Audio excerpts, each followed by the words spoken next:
Hello everybody, we've got a special insert with Joe Soma, one of the top trainers in the country. I say that because he's had multiple Group 1 victories in his career. And, you know, we haven't seen him for a while. He's been out. He's had an operation. We're hoping he's recovering well. So I said to Daryl, let's catch up with him and find out what the story is. He's always given us very good insight to the Durban July, the Hollywoodbets Durban July. You know, he's led the way and he's given us lots of winners.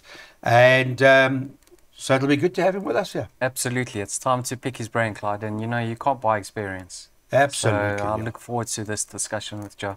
All right. Well, Joe, Joe, how are you, first of all? I mean, you've had this knee operation. And how are you feeling at the moment? It's been 5 weeks now, Clyde, and been very tough. Lots of physio and... but coming right, and I'm sure I'll be able to catch Daryl Marie one of these days. Great. Don't worry. The form we're in, you've already gone past. You are past long time ago. Okay. Listen, do you mind? We'll do it in numerical order. So I'm going to ask Cameron, who's directing the show for us, to put one Bless My Stars up on your screen quickly. You guys can just have a quick look at Bless My Stars. This is Sean Terry, one of Sean Terry's runners, and Atandiwe Makhutlo is going to be riding. And currently, Joe, this horse is priced up at 55 to 1. Do you give Bless My Stars any sort of chance? Not really, Clyde. I think that... you know, she's running against the big horses. She's drawn one, which I don't think will suit her because she's not a big filly. I think she's just in the race so the owners can have a July runner. But for me, no, I don't think any chance. And just before we go any further, Clyde, I'm not here to insult or to anyone must get upset with us. It's just our opinion. And at the end of the day, we're trying our best for an exciting race and to give some punters a little bit of a lead. So please, no one get upset with us and let's move on. Right, Joe, I actually agree with you on that. Love to have her in the race, but do I give her a winning chance? I don't. On to number 2, Joe, without question, Justin Snape and Richard Farina. He's chosen this as his elect. A winning chance for him? Massive chance, Daryl. Had the perfect prep as well. The horse has improved from his runs in Cape Town. He's had he was very impressive in the Daily News. I thought that the Daily News he couldn't get a hard ride because there was a little bit of interference at the wrong time. And I thought his gallop, for me, was probably the best gallop of the morning. So massive chance, good jockey, good draw, champion trainer. For me, there's no way you can leave this horse out of anything, and I expect him to be a big contender. It's interesting enough, Joe, because they interviewed Richard Farina on Saturday on the weekend. Vicky or MJ Baileyfeld asked him the question about without question, and he basically said, no dangers, I'll win it. Joe, this horse number 3, Time Flies, that's in the race now. Number 3, Brett Crawford's in great form. Louis Makotwa's got the ride. It's priced up around 55 to 1. Nice for the sponsors to have a runner in the race. I mean, that there tick the box, well done. But any sort of realistic chance? I think the only reason why she's there, I think for the sponsors, and I wish them well. But if you look at this filly in her last 3 runs, a few months ago she was a merit rated 88. She's now 117. I don't think she'll be able to beat the Colts, but it's nice to have a runner, Hollywood to have a runner, and I hope it's a successful day. But no, not for me. Joe, on to number 4, that's Winchester Mansion, trained by Brett Crawford, ridden by Cabello Matsunyane. I was very impressed with his turn of foot in his later start. Do you think being trained on the half felt has been a positive with regards to his chances for this year's July? I think he's a massive runner, Darren. He's also improved at the right time, and He ran away from them. I think that if you look at his form, I think he's going to love the 2-2. And the only concern I've got is that it's 3 trips, Joburg back to Natal. And I just hope that doesn't take the edge off him. But massive runner, definitely a horse to respect. And there's no doubt in my mind that the 2-2 he's really going to enjoy the extra distance. He has an interesting horse in the race, Joe. I'd be interested to hear your analysis of what you make of Billy Bollocks, number 5 on the card. Alec Laird's got a runner in here. Sean Veal's the guy that's got the ride. He knows Gravel very, very well. They've priced him up 50-1. What's your assessment of Billy Bollocks here? Clive, you've got to look at it like this. The Cape or Natal being said again, are they better than the Gauteng 3-year-olds or the other way around? He's been very consistent, nice horse to own. I think he'll be a better 4-year-old for me. When I raced against him a few times with horses of mine in the races and looking at him, I always felt that little bit immature still. I think it's going to be a tough race for him, but I'll give him a small chance. Got a little bit of class on his side. Sorry, Joe. I'm a firm believer of a good preparation. Would you say that Do It Again's had a good prep going into this year's July? Do It Again. For me, going into a July, you've got to be in form. You've got to be winning races, running second. You don't just make sudden improvement in a July because every horse is well. Great horse.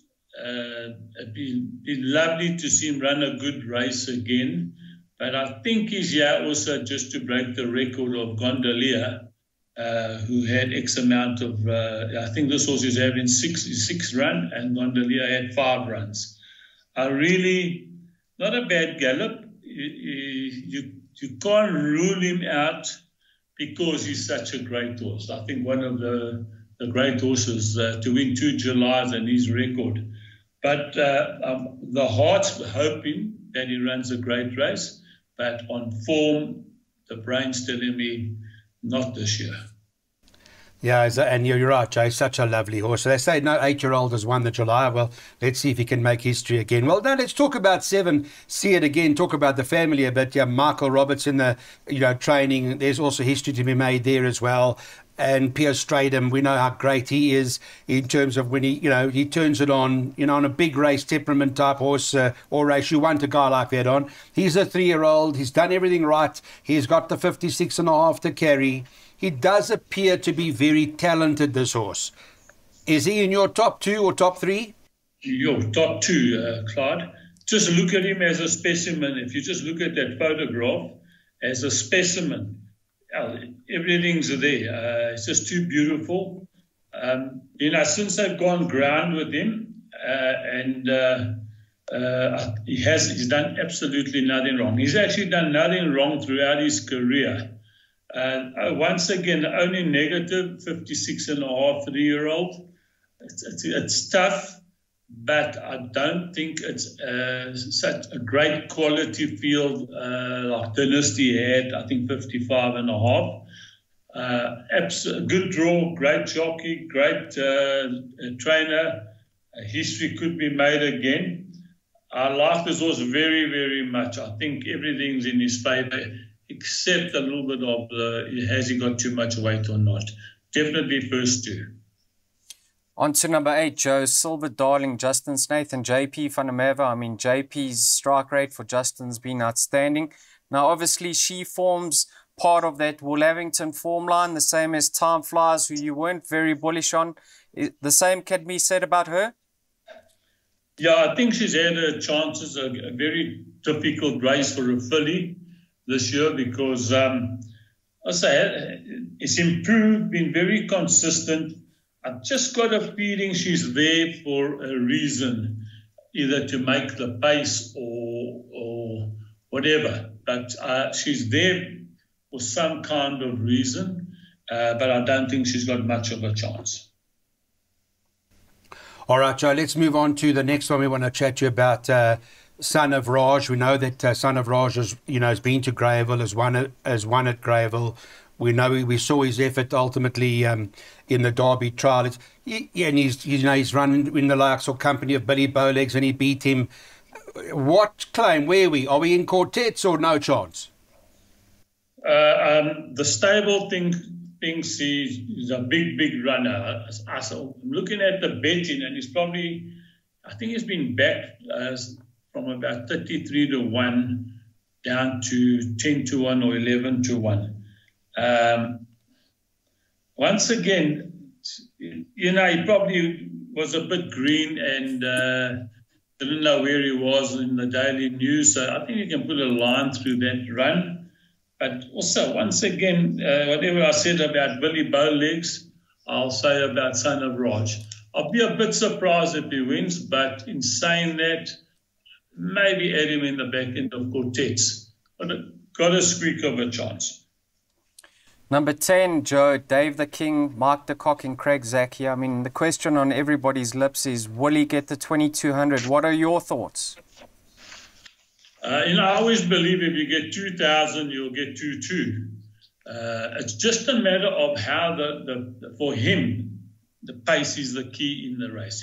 If he can get something to follow and hold on to him for as long as possible, I think he could be in the firing line.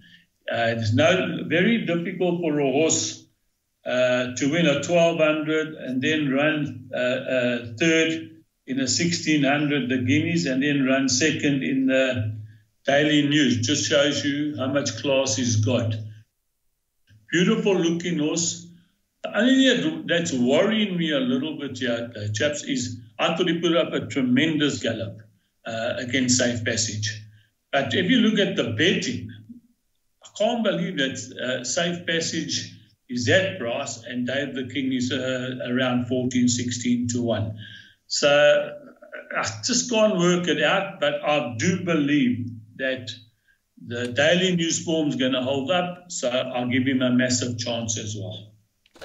Okay, very interesting running indeed. Let's move on from Dave the King now and Joseph and talk about number 11 on the card, Porto Manzano. He's a multiple Group 1 winner. What has the guy done wrong, at the end of the day? He does appear to be top division. Naturally, he's carrying the 58 kilos, and we understand why. But he's good. Do you think he could pull this off? You have to respect the Grade 1 winner, 2 times 2. So he's basically won 2 Grade 1s. Very, very good horse, big heart. He's a dark horse in the race for me because he's got class. Keegan, the last time when he rode him, I think in the interview he said, I kept him a bit closer and looked for that turn of foot. And he was very happy with what he did. In saying that, hard for me to say no chance or, when you've achieved what he has achieved.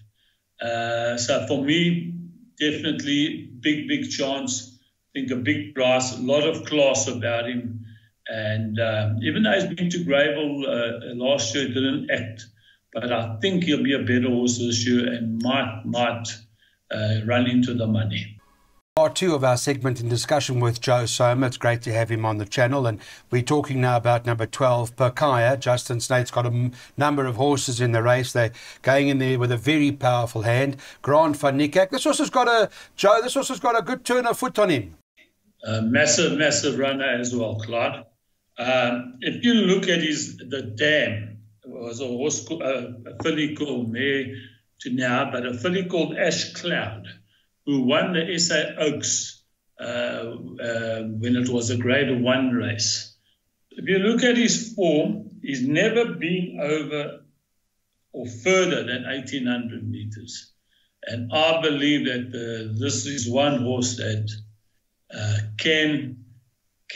will appreciate the extra ground.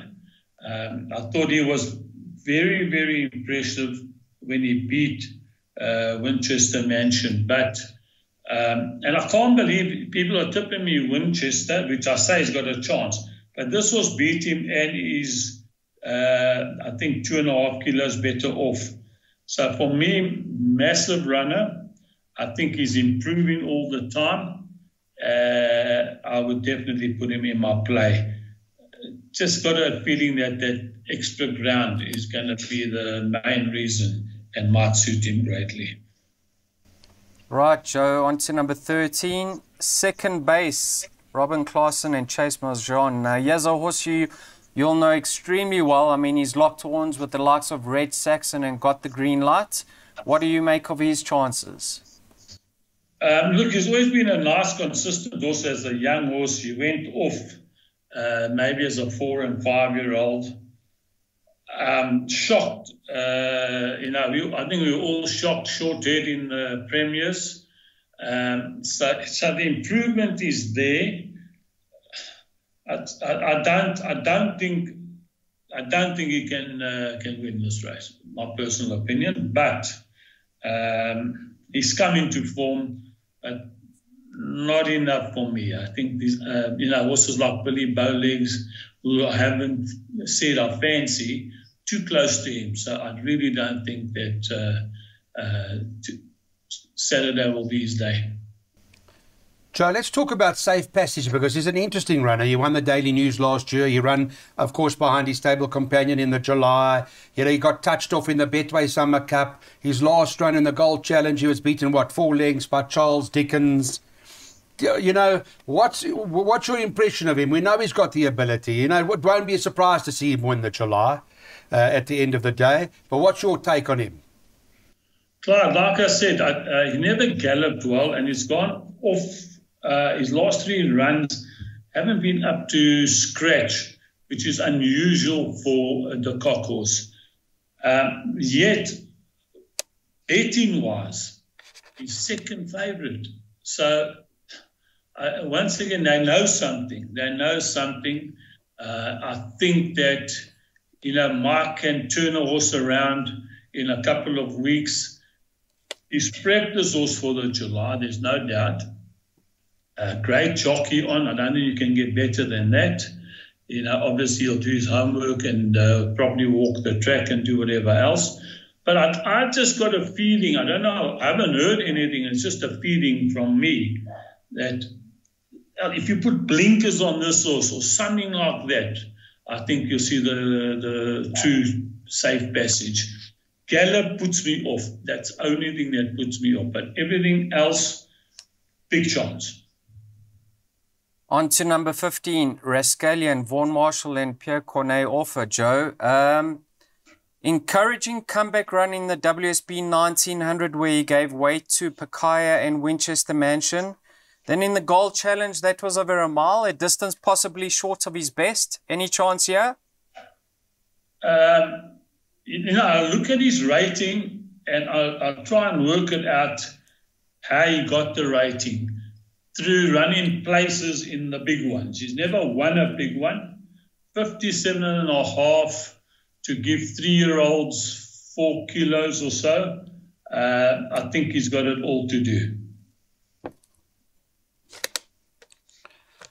Okay, that's the look of Rascalia. All right, Joe, let's move on from Rascalia now and talk about the next, because we are going through these runners, obviously, in numerical order. And, Candace Pass, this was a Candace Pass Robertson, a late entry, Trip of Fortune, into the July. Aldo de Meyo's riding. Priced up at 60 to 1. Any sort of chance? No, I think he's there. Also, he was there nominated for a reason. I think that if he wasn't there, the weights would have changed drastically. So it's hard to see him staying 2,000 meters. He was very impressive when he won the horse chestnut, but I don't think he can stay 2,200. On to number 17, Joe. Rain in Holland, Sean Terry and Samanga Kamala. Now, she's only been to Greyville twice. She won the Grade 1 Taqueni. She won the Grade 1 Will Havington. Unbeaten, 2 from 2. horrible draw to contend with, but recently she has been showing some pace in her races. Can she overcome that and get into a position which can give her a winning chance? Obviously with the top trainer, top jockey, she's got the pace to get into a very good position, turning for home. I just don't think that she's a filly good enough to beat these young colts at this stage at this stage. I think it's going to be difficult for her, in my opinion, but she oozes class. I think she's won 3 or maybe even 4 Group 1s. And like I said, with other horses, you always respect horses that have won Group 1s because they are champions.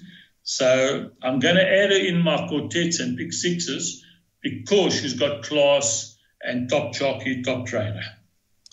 All right, this is the last official runner in the race, barring the reserves. Of course, I want to talk to Joe about number 18, Pomp and Power. They say unlucky in the Met, you've got perhaps the right run at the right time. Things may have been a little different, or the outcome of the Met on that occasion, the World Sports Betting Cape Met, Joe. Bernard Vaderb's coming to ride him. Realistic winning chance or not? No, not for me, Clyde. He's too temperamental. It's a big day. There's going to be, I believe, 55,000 people on the course. Even in the gallop, as that other horse left him, he sort of swung left. It worries me. I think the Met, I don't believe you can go on the form of the Met because there was a lot of interference to a lot of different horses. And if you run it again, you could get if you run it 10 times, you'll get 10 different results. So for me, no, definitely I'm going to copper him. But tough task at 18. Joe, thank you very much. I got that from you. And Daryl, just a quick, we want to just quickly ask Joe, the quartet, there's a quartet carryover, Joe, into this race. We just want to ask you quickly, in terms of you have to structure the quartet, how would you, what will win, what do you go first, what do you go for second, field or whatever, I don't know, or what? Double floaters. Or double floaters. What do you think, Joe? I think that it's my personal opinion, a 2-horse race being without question and see it again. So I would definitely double float those. And I would add horses like, obviously, number 4, Winchester Mansion, Son of Raj, just because, not really, I would have put Dave the King, definitely, Porter Manzano, and Percaya. Those are obviously and Safe Passage. That's all that's in the race, in my opinion. But make up your mind, see it again, or without question. I believe one of those will win it. And but I just hope it's a great July. They all come back safe, and I hope everyone enjoys it. Excellent. Thank you, Joe. Thank you very much. Well, Daryl, one way or the other, Nick Johnson, by the sounds of things, is going to win the July if Joe's right. He's got both of them in there. I just want to know from Joe, that currently he can't separate the two of them. Yes. What's going to separate them? Is it going to be the Candace Pass on the day that he makes his number 1 pick, or... When do you, Joe, when do you decide that when you watch him go to the gate, is that when you're going to say, okay, with that question? I've got doubles and trebles going on to these 2 horses. I just think that with Richard Fourie up on a draw 2, and he's so confident, Snape had so many runners in the race, and there was no doubt he was choosing without question. He's done it time and time again when he was young, that he has been right. He's a very, very good judge, and sort of swinging towards without a question only because the 2 kilos that he's getting from See It Again, and that might just come into play at the death. But if you're really going to put the gun to my head, I'll say without question to win it from See It Again.